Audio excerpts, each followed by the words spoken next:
திருமாவளவன் தானே அவரு. அவரோட பலம் இருக்கு, அவருக்கு பலம் இருக்கு. அவர் திமுக பலமா இருக்குன்னு அவர் நினைச்சிட்டு திமுக கூட இருக்காரு, அவ்வளவுதான். அவருக்குன்னு ஒரு ஸ்ட்ரென்த் இருக்கு, பவர் இருக்கு, கொஞ்சம் இருக்கு. அவருக்குன்னு ஓட்டு இருக்கு. நம்ம ஏரியாவில் இந்த தென் மாவட்டத்தில் அந்த மாதிரி நிறையா அவருக்கும் ஓட்டு இருக்கு. நிறைய சாதி பார்க்காம இருக்கணும், அவ்வளோதான். இங்கே நம்ம மதுரையில், நம்ம ஊர் மதுரை தான், திருப்பரங்குன்றத்தில் அந்த தீபத்துக்காக சொன்னார் பாருங்க. அவர் சேர்த்தது பிடிக்கல, அவர் பேசுறது பிடிக்கல. இந்த தீபத்துக்கெல்லாம் அந்த சர்ச்சை சொல்றாரு பாருங்க, அதெல்லாம் பிடிக்கல. அப்படிலாம் பேசக்கூடாதுல்ல. எல்லாரும் ஒன்று தான். அப்போ நீங்களே வந்து சண்டை போடுற மாதிரி பேசுகிறாங்க, அப்படி பேசக்கூடாதுல்ல. எல்லாரும் ஒன்று தான். இப்போ நீங்கள் மாலை போட்டிருக்கீங்க, நான் ஏற்றிட்டு வந்திருக்கேன், நான் டிரைவரு, அவர் கிறிஸ்டின்னு. 2 சர்ச்சுக்கு போயிட்டு வந்தேன். இப்போ அவங்கவுங்க தெய்வத்தை அவங்கவுங்க வழிபடுறாங்க, ஓகேயா?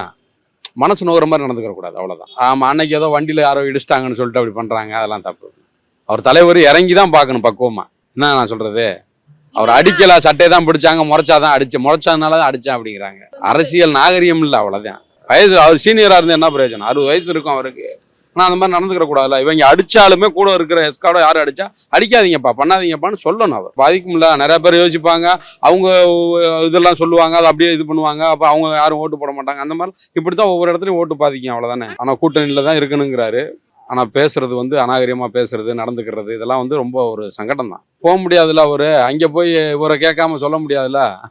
நீங்கள் சொன்ன மாதிரி கூட்டணி இங்கே வச்சுருக்காங்க திமுக கூட, இவர் வாட்டில் போய் அங்கே ப்ரெஸ்ஸில் மீட் கொடுக்க முடியாதுல்லண்ணே. பயம் இருக்கும்ல, செய்ய மாட்டார், சொல்லிக்கிட்டே இருப்பார், செய்ய மாட்டார். வந்தவாசியில் கூட அவங்க எம்எல்ஏ ஒருத்தவங்க இருக்காங்க, அங்கே அவங்க சமூகத்தை சேர்ந்தவங்க நிறைய பேர் தான் இருக்காங்க. நான் டிரைவராக இருக்கிறனால சொல்கிறேன், நான் மதுரையிலேருந்து வந்து இங்கே வண்டி ஓட்டுறேன் அப்படின்ட்டா நான் எல்லாத்துட்டையும் நண்பராக தான் பழகுறேன். நான் ஜாதி பார்க்க மாட்டேன். நம்ம ஊர் முதுகுளத்தூர், எங்கள் தொகுதி முதுகுளத்தூர் தொகுதி, ராமநாதபுரம் மாவட்டம் முதுகுளத்தூர், சொந்த ஊர். சின்ன வயசுலேருந்து வளர்ந்தது மதுரை தான். நான் ஜாதி பார்க்க மாட்டேன். இப்போ கூட ஒரு அண்ணன் போனார், அவரை கூப்பிட்டு நான் பேசிக்கிறேன். அண்ணன் அங்கே பார்த்தேன், ஞாபகம் இருக்கா? குப்பை வண்டி ஓட்டுறவர். என்னண்ணே அங்கே பார்த்தோம், ஆமாண்ணே டிஆர் பால் அண்ணன் வீட்டுக்கிட்ட பார்த்தோம்ல அப்படின்னு அவரை பேசிக்கிறேன். அன்னைக்கு டியூட்டி பார்த்தாரு அங்கே. ஒரு அப்படி பார்க்கணும்.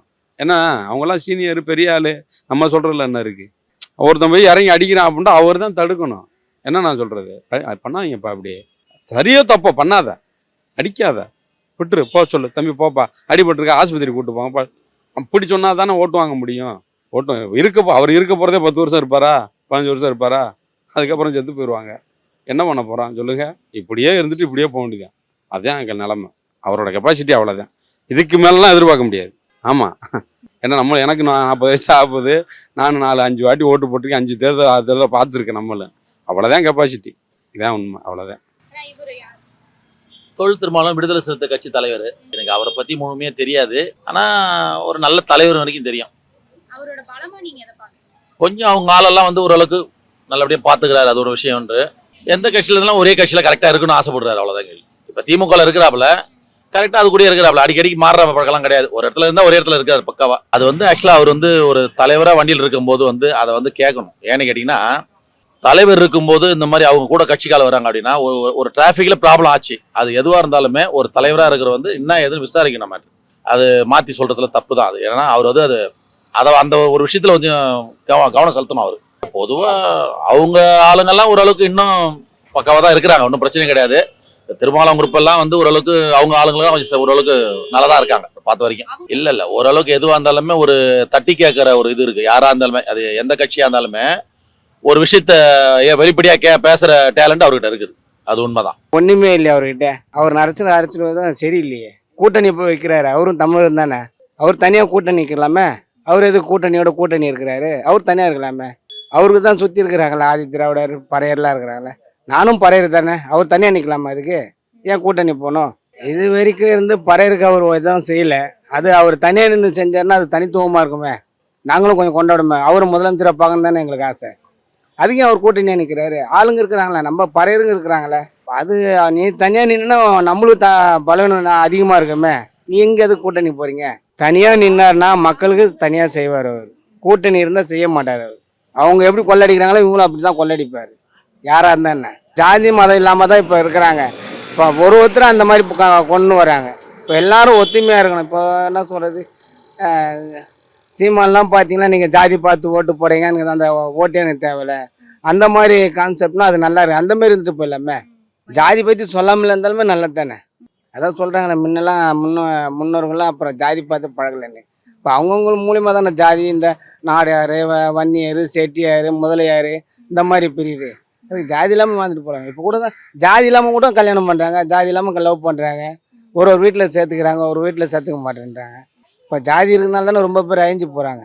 ஜாதி இல்லாமல் பார்த்தா கண்டிப்பாக பலன் இருக்கு. யாருமே சரி ஜாதி இல்லாமல் இருந்தால் கண்டிப்பாக பலன் உண்டு. ஏதோ மக்களுக்குன்னு சேவை செய்கிறாரு, மக்கள் ஒரு பக்கம் துணையாக இருக்கிறாங்க. ஆமாம், குறைஞ்சது நான் ஒரு 5-10 வருஷம் பார்க்குறேன். நல்லா பணியும் தான் இருக்கிறாரு. அவங்க ஆளுங்கள்லாம் நம்மளுக்கு தெரியும். நான் அண்ணா அறிவாலயத்தில் ஸ்டாலினோட மீட்டிங்கெல்லாம் செட்டெல்லாம் போடும், பார்ப்போம். திருப்பூராக்கெல்லாம் வருவார், இதெல்லாம் பார்ப்போம்.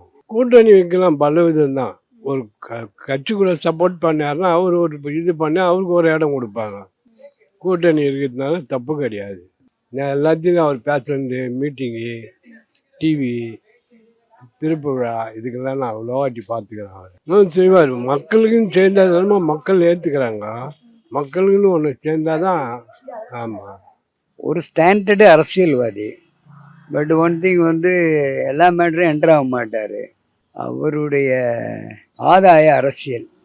இல்லைன்னா டிஎம்கே கூட்டணியில் இருந்துக்கிட்டு விஜய்க்கு வந்து மறைமுக சப்போர்ட் பண்ண மாட்டார். பட் அதே சமயத்தில் அவர் விஜயை பயன்படுத்திட்டு அவர் ஓரளவுக்கு ஒரு தனிப்பெரும் கட்சியை வந்து நம்ம ஆட்சி அமைக்கலாம் அப்படிங்கிற கோணத்தில் இருக்கார். அது எந்த அளவுக்கு வந்து ஒர்க் அவுட் ஆகும்ன்ட்டு அவருக்கு தான் தெரியும். மற்றபடியெல்லாம் வந்து ரொம்ப நல்ல மனுஷன்தான். விஜய் கூட வைக்கலாம், ஏன்னா நான் துணை முதலமைச்சர் போஸ்டிங் தர்றேன் அப்படின்னு சொன்னால் விஜய் கூட கூட்டணி வைக்கலாம், கண்டிப்பாக வைக்கலாம். அரசியலில் வந்து யாரும் பகைவர்கள் கிடையாது, எல்லோரும் நல்லவர்கள் தான். தங்களுடைய காரியத்தை சாதிக்கணும்னா எல்லாருடைய தயவும் தேவை அவங்களுக்கு. அந்த அடிப்படையில் திருமாவளவனுடைய அரசியல் போய்கிட்டு இருக்கு. பட் அதே சமயத்தில் அவருடைய கட்சிக்காரர்கள் இவருடைய பேரை கெடுத்துருவாங்க போயிட்டு. ரொம்ப ஓவர் அராஜகம் பண்ணுறாங்க.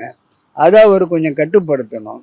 தன்னுடைய கட்சியை வந்து தன்னுடைய கட்டுப்பாட்டுக்குள்ளே கொண்டுகிட்டு வரணும். அவருடைய பலகீனம்னு உண்மை கிடையாது. ஒரு நல்ல ஸ்டடி பொலிட்டிக்கல் மேன் தான். பட் அதெல்லாம் ஒன்றும் சொல்ல முடியாது. யாருமே சிஎம்மாக வந்துட்டு மக்களுக்கு தேவைப்பட்ட எல்லாத்தையும் செய்ய முடியாது. பட் செஞ்சாலும் கூட இந்த ஜனங்கள் வந்து எல்லாத்துக்குமே குறை சொல்கிற ஜனங்கள். அதனால் யார் வந்தாலும் ஆட்சிக்கு வந்தாலும் சரிதான், ஜனங்களுடைய ஆசைகளையும் அபிலாசங்களையும் எந்த ஒரு நாட்டினுடைய முதலமைச்சரும் தீர்க்க முடியாது. அவர் ரொம்ப நல்லவர், சொன்னதே செய்வார். இன்னும் கல்யாணமே பண்ணிக்கல, ரொம்ப ஒரு நேர்மையானவர். அவருடைய பலம் வந்து அவர் நடவடிக்கைலாம் ரொம்ப ரொம்ப பிடிச்சிது. ரொம்ப ரொம்ப பிடிக்கும் எனக்கு. ரொம்ப நல்லா இருக்கும். பலவீனம் நான் இது வரைக்கும் பார்த்தது. வந்தால் ரொம்ப நல்லா செய்வார், கண்டிப்பாக நல்லா செய்வார்.